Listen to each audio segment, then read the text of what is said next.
Yeah. If we are willing as a people, if the government is willing, and if Nigerians will demand for the right thing to be done. Thank you so much for joining us. There's a way. Yeah, there's a way.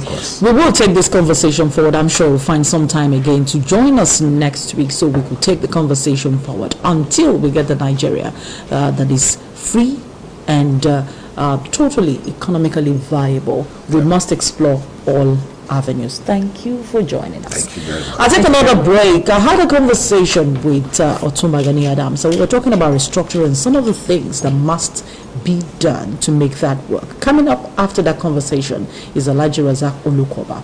How do we achieve an indivisible Nigeria? Is still the conversation for this morning. Thank you.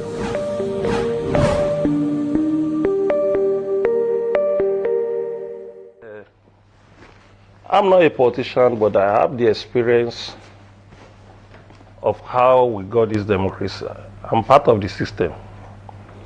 And I play some role for us to achieve this democracy.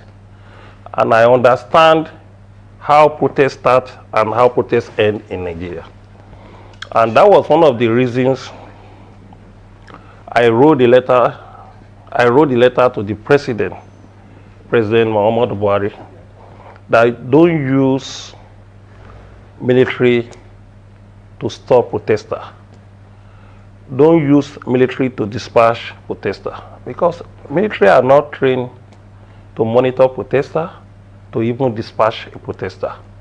Military are trained to defend territorial integrity or external aggressors. So I wrote that letter and I won. Unfortunately, our people did not know the content of democracy. Democracy is a government of the people, by the people, for the well-being of the people. Every living soul of the country as a citizen is very important to add input to the progress of democracy. And a good leader should prepare to listen to his followers. So it's rather unfortunate that they allowed this ugly incident to happen. This issue have given a situation that the international community have flagged Nigeria as a country living under dictatorship. And this issue have drawn us back to the time of military rule, that the government in power is not different from the military government. 20th of October 2020.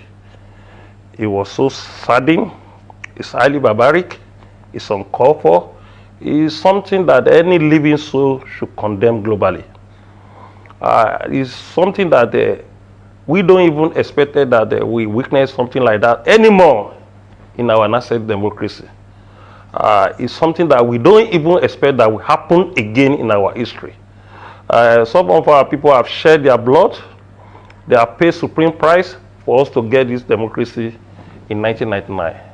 It's unfortunate that some of our people that was part and parcel in the trenches in that struggle still behave like a military, even as a governor of a state and former governor.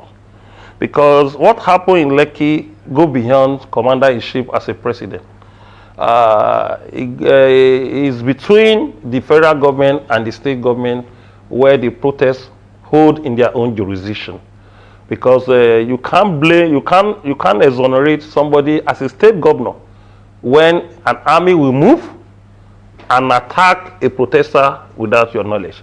Although we don't have the facts and we can't substantiate the order, but it will be very difficult to clear any person with sane mind that the government of Lagos State did not know that army is going to that place. But notwithstanding, you can see the aftermath of that attack. You can see what it now results to.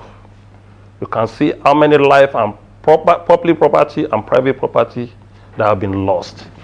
I monitor social media. People are calling those who are looting, they were calling them criminal, right? They are criminal. And I condemn what they have done totally. But I start asking myself, Nigeria did not know that a war that happened in different countries happened with one single mistake from the authority. The Arab Spring was as a result of a love for bread caused the problem of Arab Spring in Tunisia. And it spread to about 7 countries in the Arab nation. And it consumed about 5 or 4 head of state who have been in power for a long time. I remember that it consumed the Arab Mubarak in Egypt. It consumed the Yemen president, and it affected the president of Tunisia too. And even Muammar Gaddafi, Libya.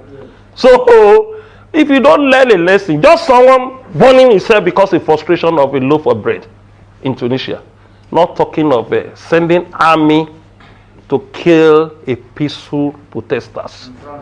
Now a lot of propaganda have been run out from that issue. They are trying to dodge it to tribal issue, saying it's the Igbo that was attacking. I said, what kind of problem you want to? That would be a counterproductive. That's another crisis entirely. If you now allege the Igbo that you lie against the Igbo, and you started attacking the Igbo, that's another civil war, for God's sake. If not because we came out and cleared the air that it's not Igbo issue, it's not a tribal issue. Those who protest did not even have ethnic or regional agenda. They were calling for sanity in the entire Nigeria. And the content of the people that are involved in protests reflected in every tribe in the south, and even some middle belts in Nigeria, even some not are there. Because there is a protest in Gombe, there's a protest in Kano. So what happened in Hesas is a national issue. It should not be tribalized. It should not be. They should not bring an ethnic issue to this issue and cause another problem. And our politicians are very funny. When they know there is a problem, to dodge that problem, they are ready to cause a disaster. If not because we rise and... Yes, we're back here. It's the bumper breakfast, and that was the conversation we had with Otunba Gani Adams. The issues that we have gone through in the last couple of days, in the last couple of weeks, as a matter of fact, since October started and ended, is not something we can sweep under the carpet, like Otunba Gani Adams said. And we decided that if we must look forward as a people, we must begin to look at breaking the barriers that are threatening to divide us as a people. We must look at putting a solution to some of our problems. Language, ethnicity, religion, those are the dividing lines that we must bridge. And I have a renowned public affairs analyst joining me this morning, businessman as well, Alhaji Razak Olukoba. I'll leave the other title to becoming a private